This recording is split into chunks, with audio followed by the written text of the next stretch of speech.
Welcome to Kenton's videos. Enjoy the video. You'll start by opening Settings right now. This is faster than searching later. Once done, make sure your phone is awake and unlocked so menus load quickly. If you prefer shortcuts, swipe down from the top to reveal the quick panel. This often has the Wi-Fi icon you need. You're taking the first actionable step. Find Settings or the Wi-Fi tile, because turning it off there prevents automatic reconnection and gives you control over networks. You now navigate deeper. Open Network and Internet or Connections, then tap Wi-Fi. You'll see a toggle. Flip it off to stop wireless connectivity immediately.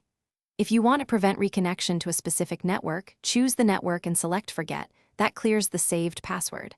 On iPhones, go to Settings, Wi-Fi, then toggle off or tap the info icon to forget. Make sure to confirm any prompts. This ensures your device won't auto-join later. Finish by checking the status bar. Once Wi-Fi is off, the icon should disappear. If Wi-Fi remains active, enable airplane mode briefly. This forces radios off and is a reliable fallback. Make sure to turn Bluetooth back on afterward if you need it. If toggles are unresponsive, restart your phone to clear temporary glitches. One key troubleshooting tip: if a network auto-reconnects, forget that network in Settings so your phone no longer. Thanks for watching. Consider subscribing if we helped you.